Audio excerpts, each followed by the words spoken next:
গত কয়েকদিন ধরে যশোরে তীব্র তাপদাহে নাকাল এলাকাবাসী। বৃষ্টির জন্য হাহাকার চারদিকে। প্রয়োজনীয় কাজ ছাড়া মানুষকে বাইরে বের না হবার পরামর্শ দেওয়া হয়েছে। যশোরের আজকের অবস্থা জানিয়েছেন প্রতিনিধি তামান্না ফারজানা। যশোরে আজকে তাপমাত্রা 37.4 ডিগ্রি সেলসিয়াস।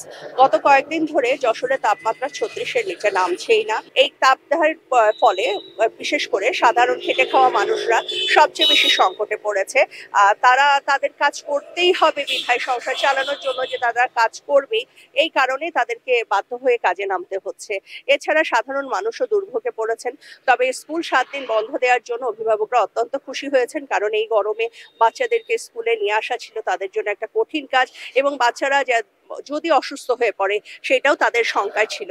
এজন্য তারা সরকারকে ধন্যবাদও জানিয়েছেন।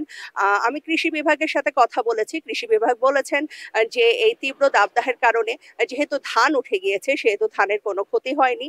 সাধারণত বর্তমানে লিচু, আম এবং সবজি এই ধরনের জিনিসগুলোই আমাদের এখন চাষাবাদের মধ্যে আছে।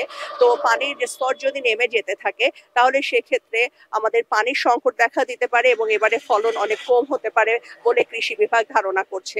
হাসপাতালের ডাক্তার আমাকে জানিয়েছেন যে শিশু এবং বৃদ্ধ রোগীরাই ডায়রিয়ায় আক্রান্ত হয়ে বেশি ভর্তি হচ্ছে।